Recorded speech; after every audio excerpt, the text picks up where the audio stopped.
Let's go. All right. This is a picture of someone fabricating a piece of custom jewelry at the Baltimore Hackathon. 75 people from around the country came to Baltimore to spend a weekend making cool things, inventing cool things. This was a smash hit. Why did it work so well in Baltimore? Because this is a great place to pick up ideas and run with them. There's a very low activation energy in this city for new ideas. I started an improv theater in 2004. Like a year later, Megan Hamilton put me on the stage at the Creative Alliance, 220-seat theater. She let me teach classes there. That was a huge beginning. When you start something new here, people are going to come out and celebrate it and back you up. And as a result, new things are starting here all the time. Like the Node, D-Center, Sometimes Dining, Art Equals Food, Beehive, Betascape, Gamescape, Transmodern, Baltimore Get Down, Create Baltimore, Innovate Baltimore, Amplify Baltimore, Startup Weekend, Civil Care Theater, Current Rally, Tech Crawl East, The Roots Play, Roots Fest, Civic Hack Day. And a lot of the people that are putting on these events and happenings and buildings, they're all the same people with the same relationships. So there's like a high awareness of how to get things done in the city that's building a lot of trusted relationships. As a result, it's getting even easier to do things like Ignite for a Better Baltimore. And these things are not being created in a vacuum. There's institutions that have been around for decades that we're building on top of. That hackathon was hosted for free at the Emerging Technology Center, which was built in the 90s, funded by the Baltimore Development Corporation. The Creative Alliance I already mentioned. We're standing in the Station North's Art District right now. Beyond that, there's plenty of great businesses that have started here or are starting. Under Armour's, 180s, Bill Me Later, Advertising.com, Millennial, CSA Medical, Figure 53, Snapshot, 410 Labs, Mind Over Machines, MP3 Car, Localist, Pure Bang Games, Metastorm, Noodle Rooms, Social Solutions, Common Curriculum. The people that are succeeding here are giving back. Think about people like Eddie Brown, Kevin Plank, Tom Loveland, or somebody like Doreen Bolger from the BMA. They're not just in their ivory towers resting on their laurels. They're out mentoring and helping people get started. The city is part of a dense, regional, wealthy economy. You can get to New York on a Bolt bus in like 3 hours for like $15. You can take a MARC train down to D.C. You can hop on 95 and get to Philly. There's a lot of routes out of BWI.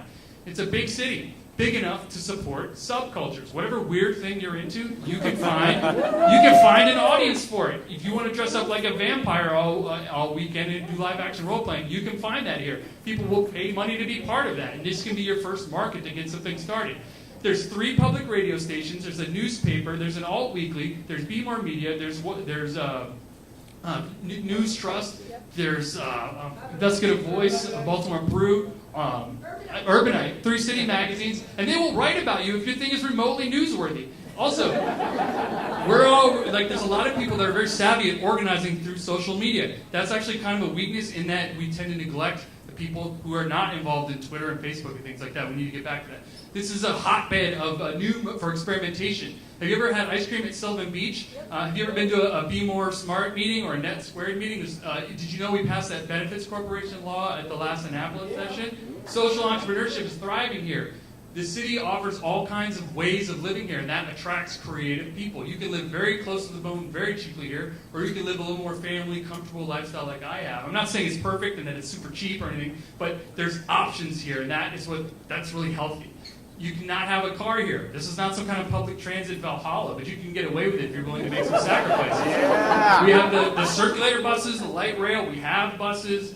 There's zip cars here. There's some walkable neighborhoods like Charles Village and Mount Vernon.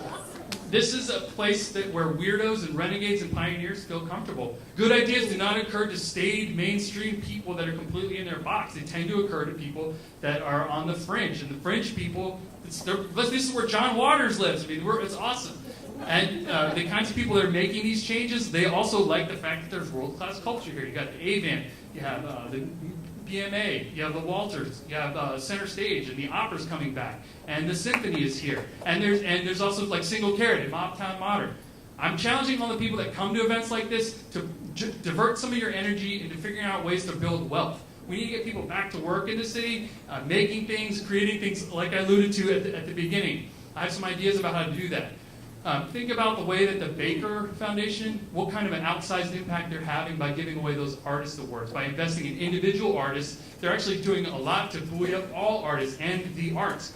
I tried to do something very similar for entrepreneurs, to recognize, elevate, support individual entrepreneurs. I've been struggling to do that in part because of barriers like this that keep me from connecting with people like the ones at the Baker Foundation. So if you know anybody that can help me break down these barriers, that would be wonderful, because I want to do I want to repeat that.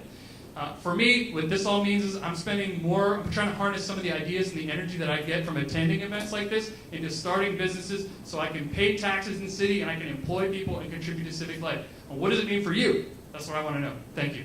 Yeah.